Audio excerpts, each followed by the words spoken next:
These important topics affect not only climate change, but also food insecurity, environmental justice, a host of other issues. You can read all about that and so much more in our weekly emails. If you're not getting those, please let us know that. So continue to look to those emails, to your phones, to our website for continued updates about worship and all the other things we have going on. And know if you are ever in need, we're just an email or phone call away. Having said all that, I invite you now to take a deep breath with me as we enter into our time of worship, beginning with our choir.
Our chalice lighting and opening words this morning are by Lynn Harrison, committed to respond.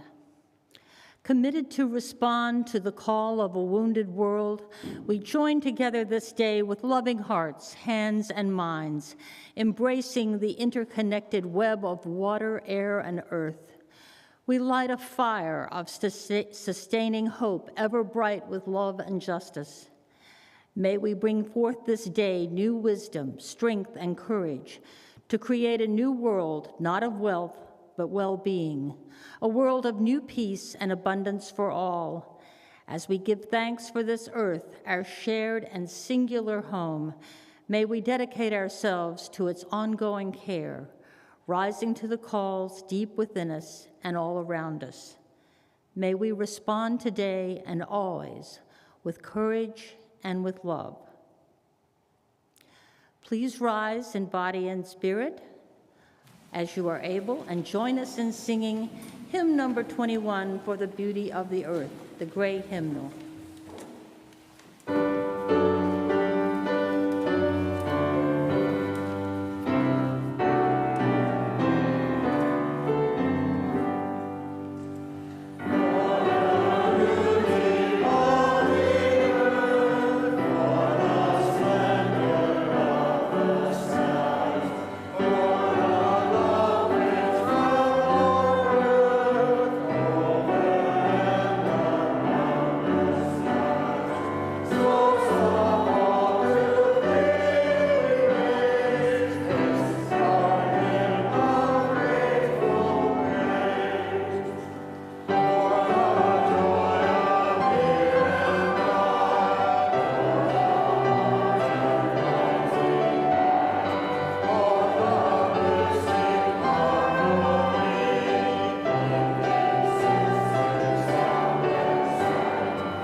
And would you remain standing to join in our covenant, found within your heart and in our order of service?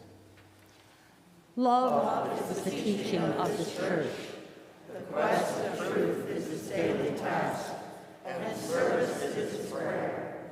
To dwell together in peace, to seek knowledge and freedom, to serve life in community, to the end that all souls shall grow in harmony. This is our covenant with each and with all.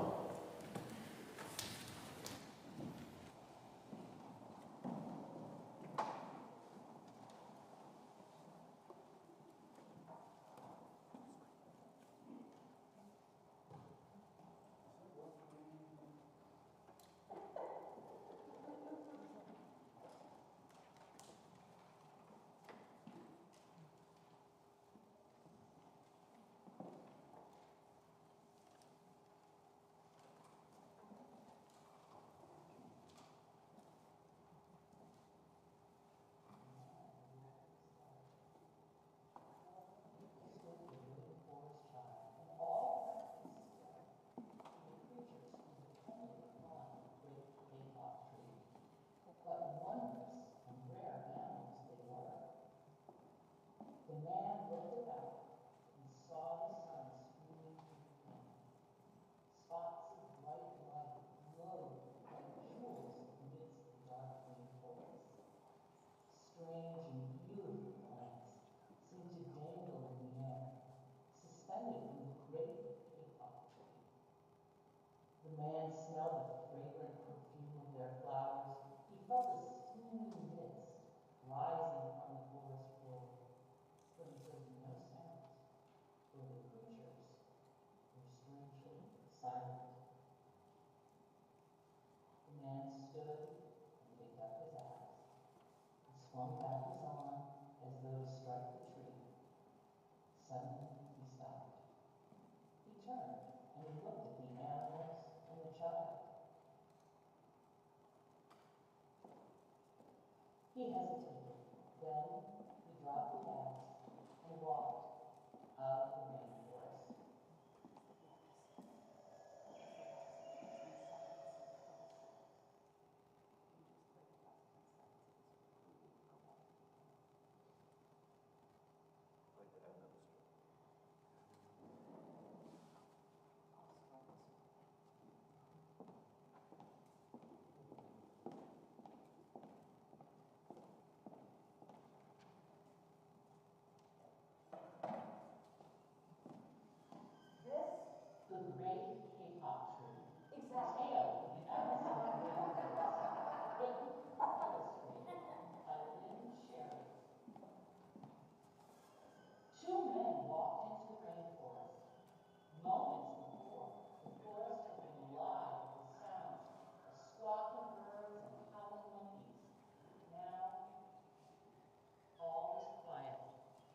as the creatures watched the two men and wondered why they had come.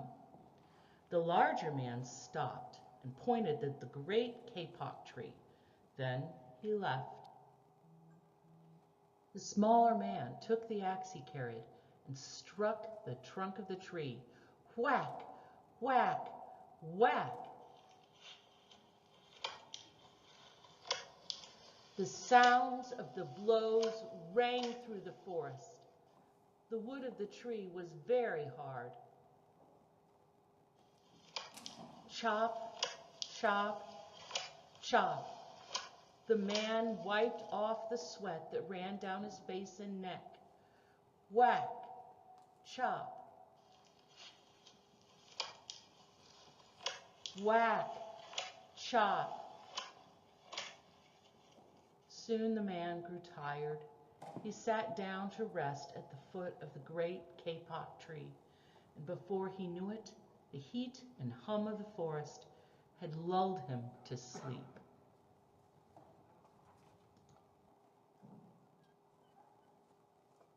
A bee buzzed in the sleeping man's ear. Signor, my hive is the kapok tree, and I fly from tree to tree and flower to flower collecting pollen. In this way, I pollinate the trees and flowers throughout the rainforest. You see, all living things are dependent on one another. A troop of monkeys scampered down from the canopy of the kapok tree. They chattered to the sleeping man. Signor, we have seen the ways of man. You chop down one tree, then comes back for another. The roots of these great trees will wither and die, and there will be nothing left to hold the earth in place. When the heavy rains come, the soil will be washed away, and the forest will become a desert. A toucan, a macaw, and a cock of the rock flew down from the canopy. Signor, squawked the toucan, you must not cut down this tree. We have flown over the rainforest and seen what happens once you begin to chop down the trees. Many people settle on the land. They set fires to clear the underbrush, and soon the forest disappears. Where once there was life and beauty, only black and smoldering ruins remain. A bright and small tree frog called along the edge of a leaf. In a squeaky voice, he piped in the man's ear.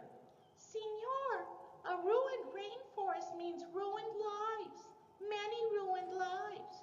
You will leave many of us homeless if you chop down this great kapok tree. A jaguar had been sleeping along a branch in the middle of the tree. Because his spotted coat blended into the dappled light and shadows of the understory, no one noticed him. Now he leapt down and padded silently over to the sleeping man.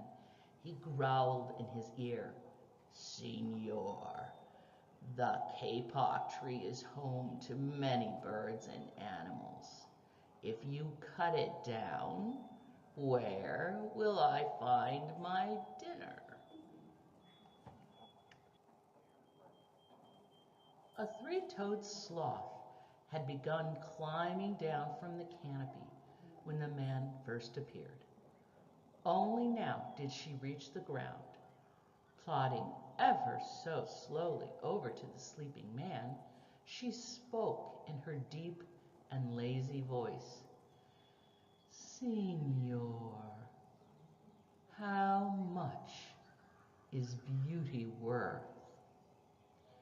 Can you live without it? If you destroy the beauty of the rainforest, on what would you feast your eyes? A child from the Yanomamo tribe who lived in the rainforest knelt over the sleeping man. He murmured in his ear, Signor, when you awake, please look upon us all with new eyes. The man awoke with a start. Before him stood the rainforest child, and all around him staring were the creatures who depended upon the great kapok tree. What wondrous and rare animals they were. The man looked about and saw the sun streaming through the canopy. Spots of bright light glowed like jewels amidst the dark green forest. Strange and beautiful plants seemed to dangle in the air, suspended from the great kapok tree.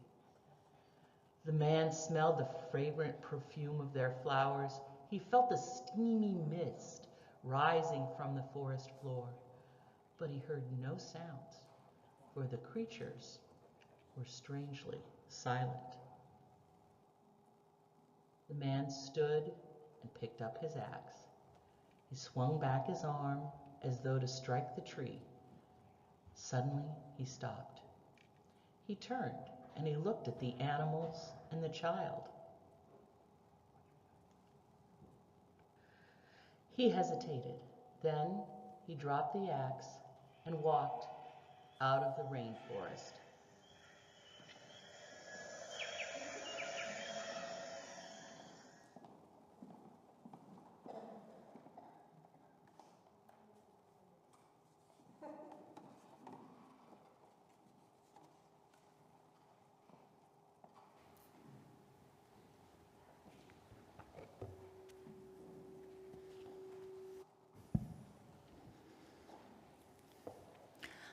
Good morning, I'm Linda Jemison. Mount Vernon Unitarian Church continues to share the plate with committed organizations that you, our members, have chosen. During the month of April, our offering is being shared with Rising Hope United Methodist Mission Church.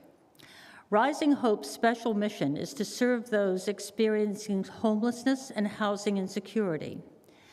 They provide many services, including food, supplies, a place for those without a permanent address to receive mail, to register for government services, and to vote, among other things.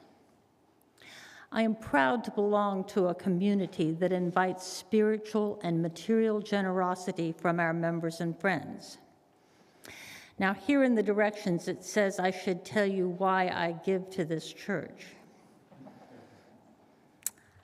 I make my annual pledge to MVUC because of the words we use to extinguish the chalice: the light of truth, the warmth of community, the fire of commitment. These are the best reasons I can think of. I've put a lot of time and energy into this place. I have to support it also with my funds. I appreciate everyone's commitment here, even though I do not agree with many of you all the time. Most of you I agree with all the time, but not always. But I love all of you.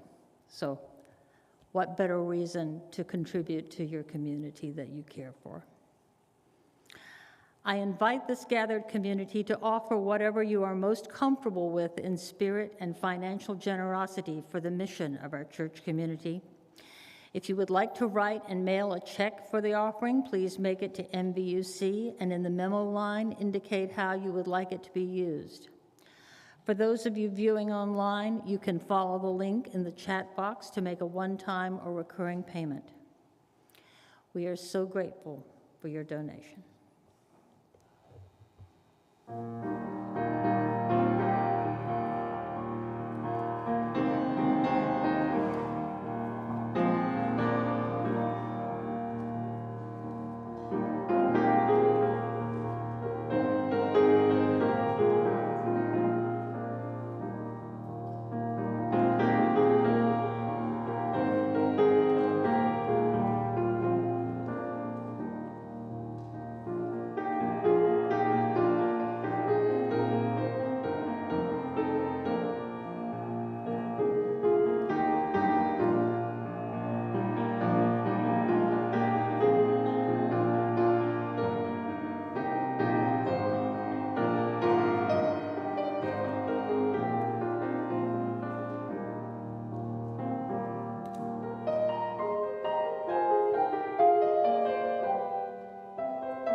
Let's take a few moments to prepare yourself for our time of silent reflection followed by spoken words.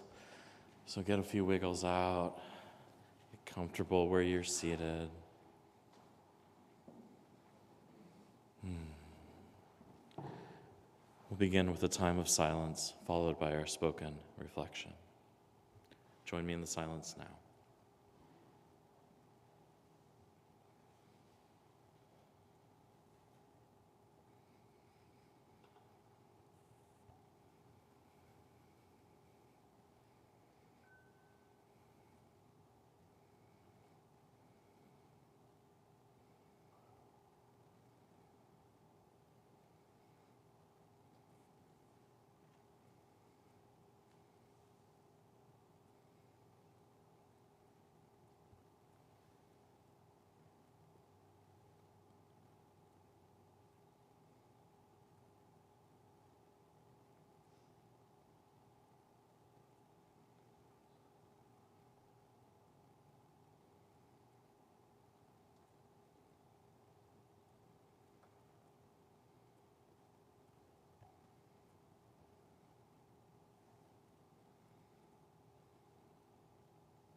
Our words today come from the Reverend Lynn Cox, who serves the Washington Ethical Society in Washington, D.C.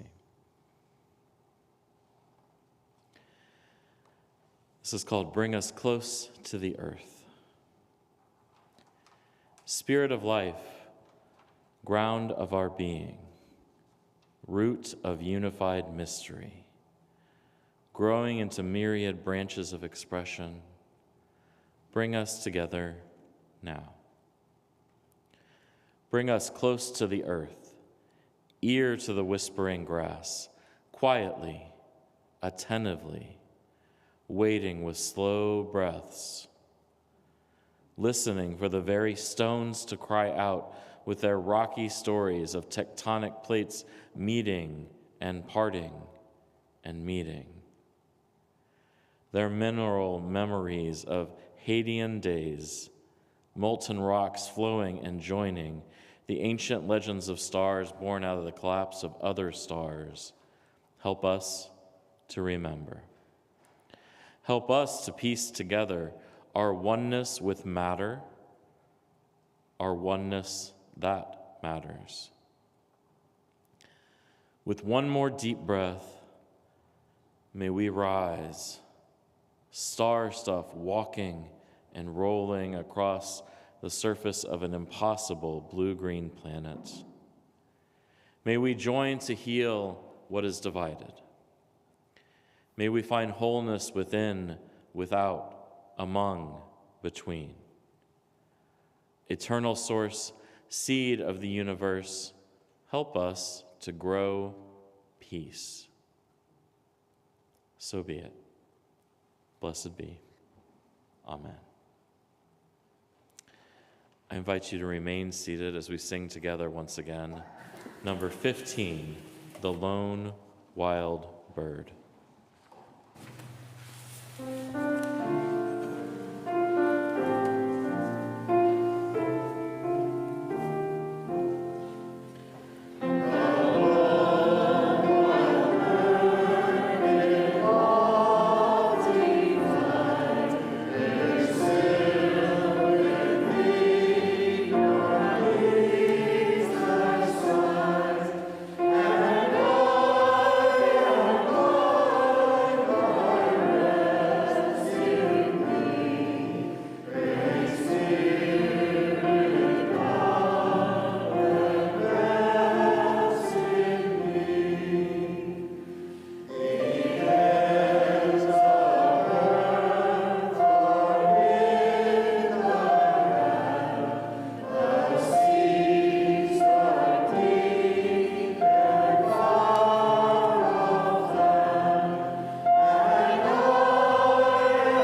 Our reading this morning is The Miraculous Pitcher by Barbara Rohde. During the hot Nebraska summers of my childhood, I spent hours high in my treehouse devouring the books I found in the small collection my parents had acquired from the estates of various relatives. One of my favorites was A Wonder Book, Nathaniel Hawthorne's retelling of classical myths. My favorite of those stories was The Miraculous Pitcher, the story of Bacchus and Philemon. This elderly, poor, but generous-hearted couple invite two gods, disguised as beggars, to come into their cottage to rest and eat.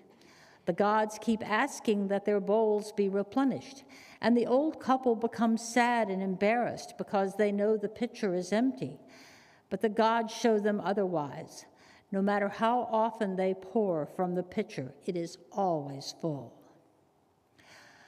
I suppose that as a child, what I liked was the thought of possessing such a pitcher. Much later, I realized that in some sense I did. The story of the miraculous pitcher seems to be telling us that in the realm of the Spirit, there is no such thing as a non-renewable resource. That is an important concept. Most of us have it backward. For centuries, we have had it backward.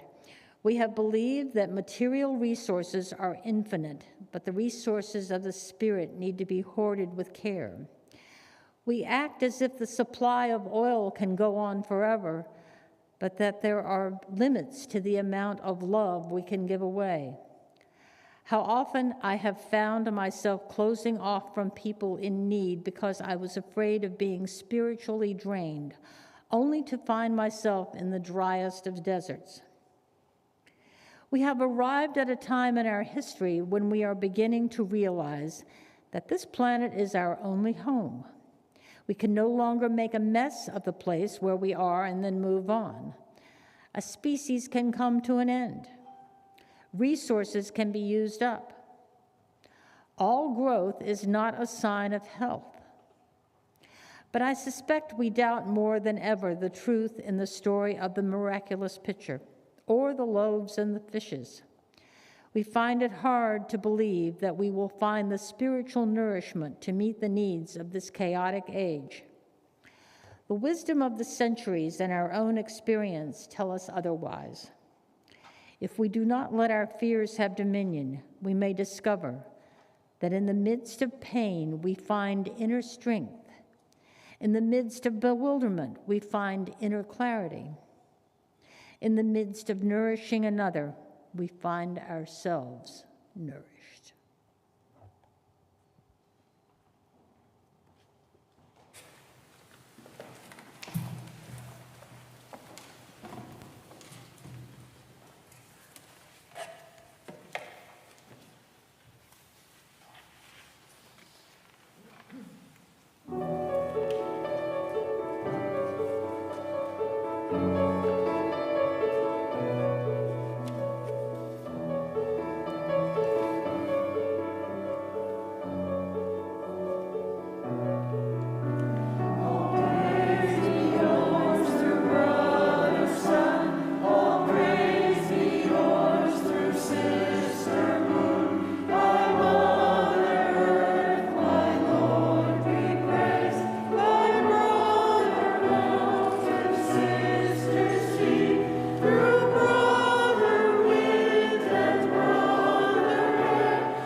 going to invite forward Christian Reynolds right now. I asked to hear a little bit about the work our climate action team is doing as part of this Earth Day Sunday. So thank you.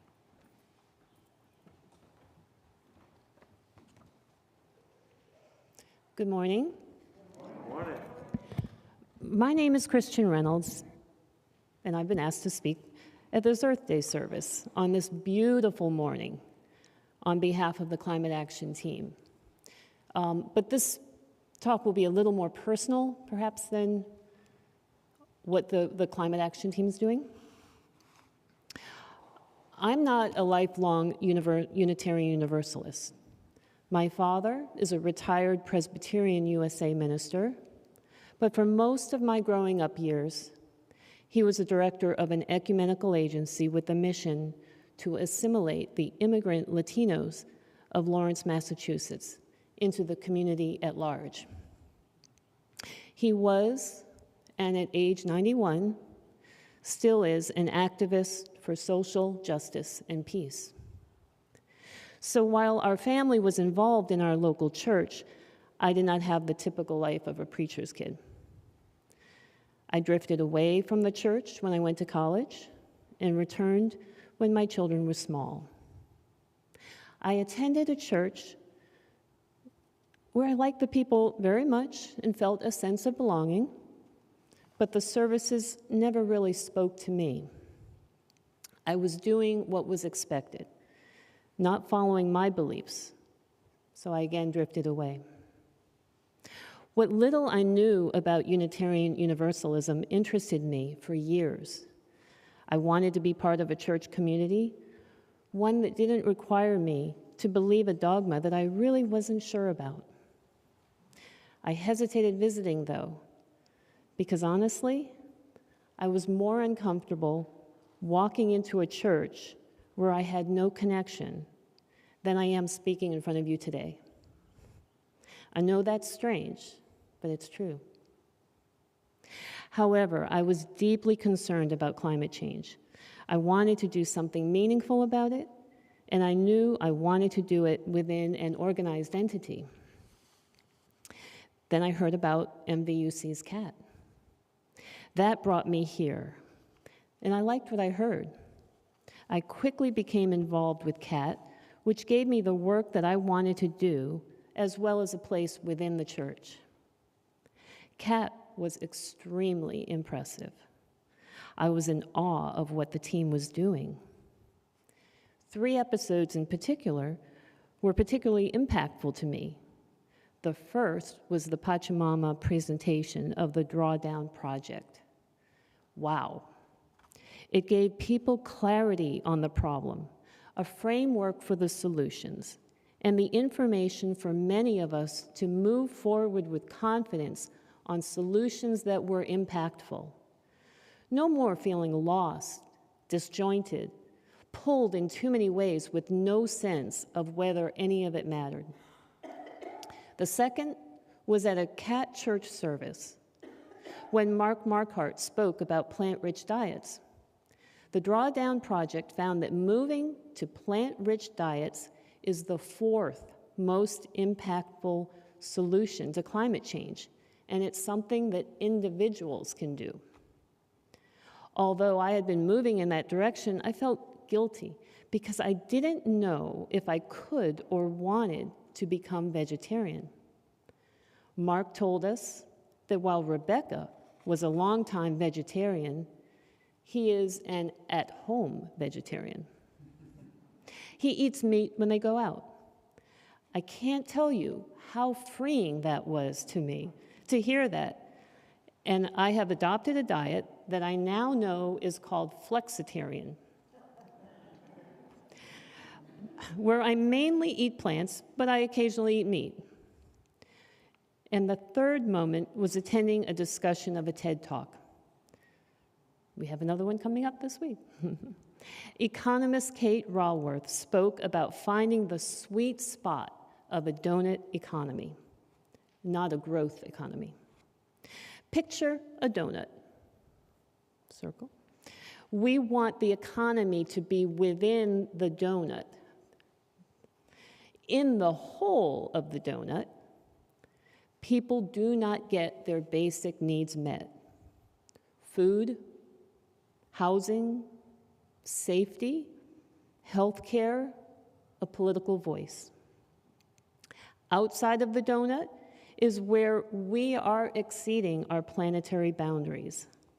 Excess carbon in the atmosphere, lack of biodiversity, unhealthy oceans, pollution.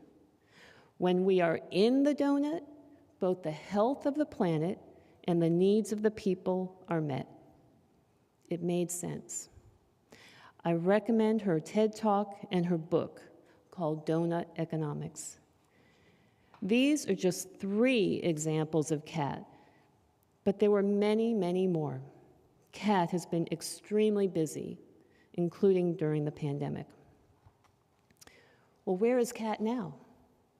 The 3 core team members who started it, Barb Bacon, Beck Mordini, and Chris Rosenthal, and the 4th member who stepped forward, Sam Longstreet, let it be known that they are ready to pass the baton. Understandably. I said earlier that I was in awe of what the Kat team was doing. I was also intimidated. Apparently, so were others, because no one stepped forward. So much work, so much commitment, so much to learn. Well, the core team brilliantly came up with an alternative plan. It's a type of governance called sociocracy. If you want to learn more about it, speak with Beck Mordini. Suffice to say, there isn't a core team leading Kat anymore. Now each smaller group or team is called a circle, and one person from each circle represents them in a coordinating circle. Within the circles, the responsibilities are more spread out. The weight of Kat will no longer rest so heavily on so few shoulders. Current circles include advocacy. This is the circle in which I believe you can have the most impact by reaching out to local, state, and national elected representatives on climate issues. The representative for this is Bruce Tinker. Building and grounds. This group looks at the climate impact of MVUC's spaces and makes recommendations for improvements. Robin Roberts is the representative. Education. This circle brings Kat principles to the K through 12 religious ed classes.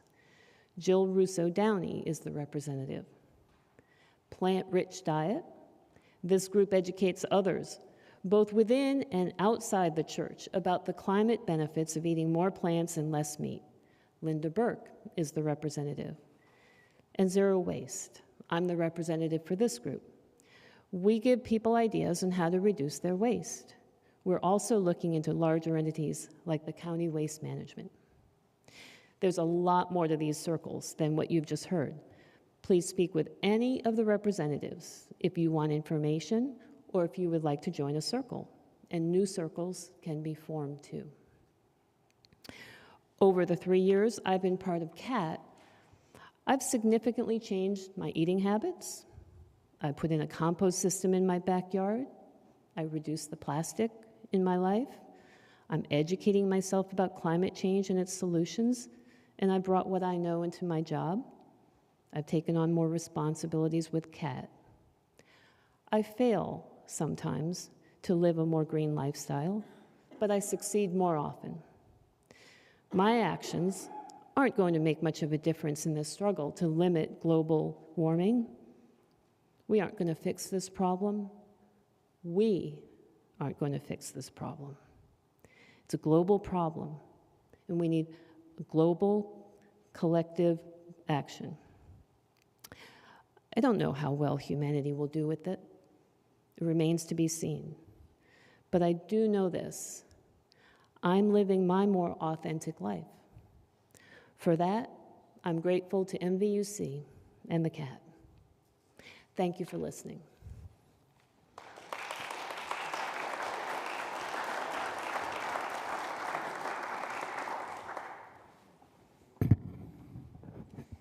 Thank you so much. It's a hard act to follow.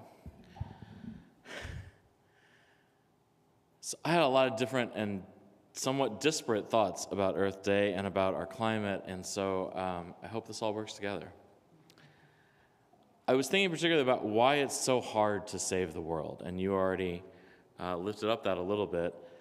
And I mean this is a serious question, though sometimes we don't ask it that way, because it can be really hard. How hard we make it, and by we, I don't mean the people in this room, but we, humanity, how hard we make it to be good to the earth and to be good to one another, to be good to ourselves, for that matter. We were talking a little bit about this, Christian and I were. This is the first church I've ever served with more than one Christian, by the way. I know that sounds like a joke, too. Anyway, we were talking about this, about how hard it is, for instance, to not use plastic, because it's everywhere, just everywhere, and in and around and containing everything. My wife and I tried several years ago to go zero plastic. And to be honest, we lasted about a week, just because it's really difficult. It takes a lot of work, as opposed to how easy it is to go buy things in and made of and packed in plastic. So we have created a world that is systems that make it very easy to pollute and to make more trash and to burn fossil fuels and create carbon dioxide, etc. It's really easy to do a lot of things that are just awful for the environment and for us. And conversely, it takes a lot of work and effort to do the good things, or at least neutral things, as it pertains to climate change, at least. So one of the things giving me hope these days, because that was not a very hopeful start, I'm aware, is how excited my kids are about Earth Day. This week and in past years, all of their classes talk about it at some level and what each of them can do to support our Earth. So they were all excited about raising awareness. There was talk of signs in our yard that hasn't quite happened yet, a parade, which may or may not happen at some point. They do like to parade up and down our streets, so that may actually happen. But I like the spirit in any case. This was not this year, but last year, one of them took it upon himself to make his own soup. I caught him halfway through the process and helped to make something that wasn't going to be a disaster. So that was good. It was not initially clear to me the connection between making your own soup and Earth Day for him, but he sort of lifted it up that he was trying to be more in touch with real ingredients and how we cook and eat them, and that's something I feel deeply. I am not a gardener, but Kristen has started a raised bed. We're going to raise some vegetables this year, and I carried stuff around at least and helped her connect it. The plant part is not my thing, but because if the kids are excited about something, I think there's really hope. Because I'm 40 now, at least entering, and maybe more than that, middle age, and I confess I've grown a little cynical about our efforts to stop and grow climate change. I know I shouldn't, but watching now for several decades, I kind of think of myself as the acid rain generation, because that was such a huge issue in the 80s, which is how far back I go, and I know some of y'all go much farther back. It seems like every step forward we've banned chlorofluorocarbons, I think I said that correctly, which has mostly eased at least the ozone issue. Anyway, for every minor victory we've had in this, it seems like there's a whole lot of ongoing climate change disaster happening. Carbon output is still awful decades after we've known we need to reduce it hugely, etc. I've seen my own inability to keep up with projects to increase our house's greenness. So the kids, I have hope because they do.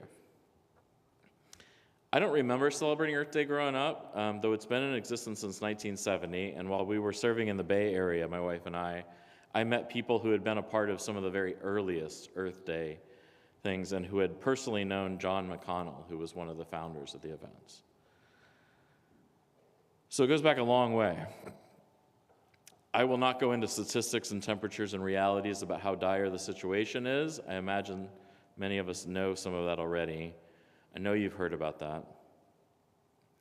We know it will take change at a systemic level, right? Not just our home efforts, though that matters too. By themselves, they're not going to be enough to make the difference we need.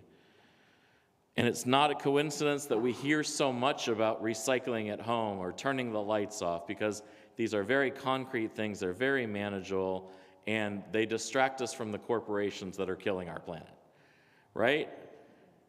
Not that you shouldn't do those things, I'm not saying that, but they're not going to do it alone. If me recycling more was going to save the planet, that would be a very different situation than we need systemic level at a global level. To give one example, and I know we have a lot of military folks in this congregation, the United States Armed Forces is, by many reckonings, the largest polluter in the world. And nothing I say or do alone is going to change what our armed forces do. Nothing probably any of us say is going to make a huge difference in what the armed forces do. And I don't mean to pick on them, but they're one of the worst. It's going to take more than me changing how my house runs to tackle this problem. And that can be really overwhelming in what is already an overwhelming time, I am aware. There are many people and corporations and organizations, the oil companies and titans of capitalism, that count on this very thing, that we will be overwhelmed by the sheer magnitude of this crisis and just give up. And you can see why they're doing that, because the strategy has worked over and over again. It has repeatedly defeated efforts to make serious steps to slow or reverse climate change. It has slowed green energy technologies becoming affordable and widespread, though that is finally happening. And I was thinking about this as I pondered this Earth Day as we live in a pandemic, because there were some really great words from my friend and colleague, Molly Hausch-Gordon. She actually wrote this several years ago, just before the pandemic, so it's rather prophetic. But I wanted to share this list she had about surviving the end of the world. And she asked for input about what specific things or skills might be helpful in that. And this is a partial list she compiled. And so I quote, "To survive the end of the world, stockpile seeds, water purifying tablets, essential medicines. Learn first aid and how to shoot a gun or crossbow. Relearn the skills your ancestors had, like building shelters and starting fires. Travel with a diverse group with many varied skills, perspectives, hopes, and memories. You need children and elders. Find a defensible location with an adequate supply of water and good soil. Use the landscape that is left. And finally," this is just an excerpt from the list, and finally, "for God's sake, check the back seat for zombies before you get in the car."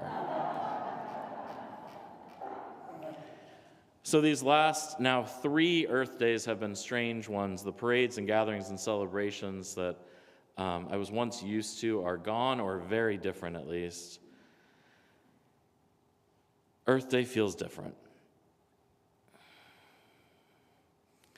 It's a different world than it was in 2019, and so the real question is this: what of this difference is for good, and what will come and what will go?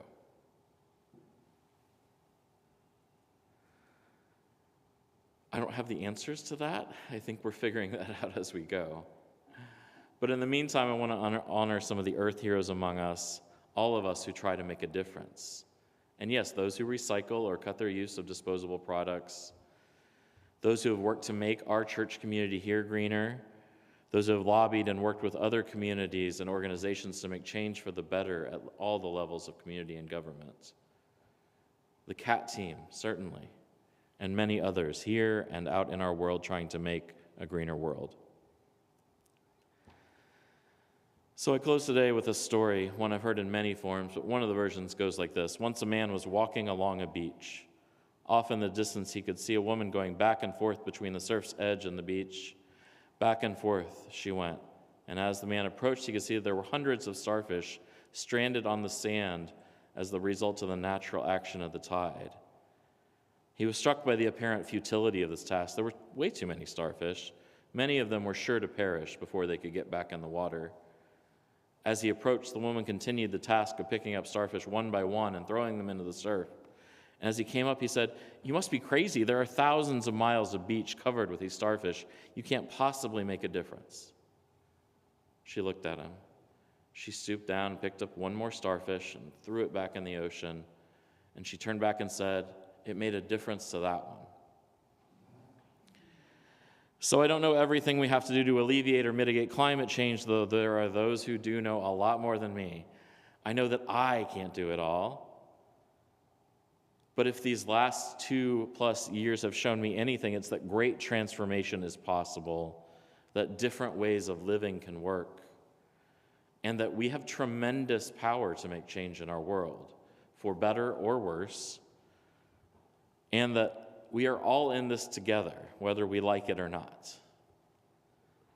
So during time of pandemic, I felt so much fear, so much anxiety and grief and worry, exhaustion. Greta Thunberg, the young climate activist, has pointed out that we need to get past that and get our butts in gear. She said, "I don't want you to be hopeful, I want you to panic. I want you to feel the fear I feel every day, and then I want you to act. I want you to act as you would in a crisis. I want you to act as if the house is on fire, because it is." I love her quote, but with respect to her, I'm going to hold on to hope too. The excitement and energy of my kids thinking about Earth Day and how they can be a part of changing the world for the better, that's the spirit I want to lead with going forward. But she's right that we need a lot more than hope. We need action now, yesterday, tomorrow. Otherwise, Earth Day is just going to become a mockery of what it was intended to be, a memory of what used to be rather than a celebration of what is. So friends, I encourage you today, especially in this beautiful day, to celebrate the glorious earth around us and then go out and fight like hell for it. As we re-enter our new normal, we'll be making a lot of choices about the world and society and the community we want to live in. May our choices be good and compassionate and wise. Amen. Please rise and body your spirit for our closing hymn, number 317, "We Are Not Our Own."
Please remain standing as we extinguish our chalice and recite the words within your program and in your heart.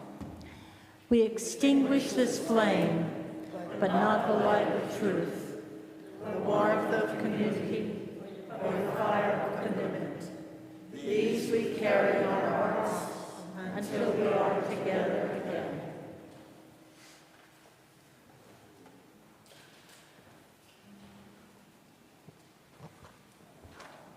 Please be seated.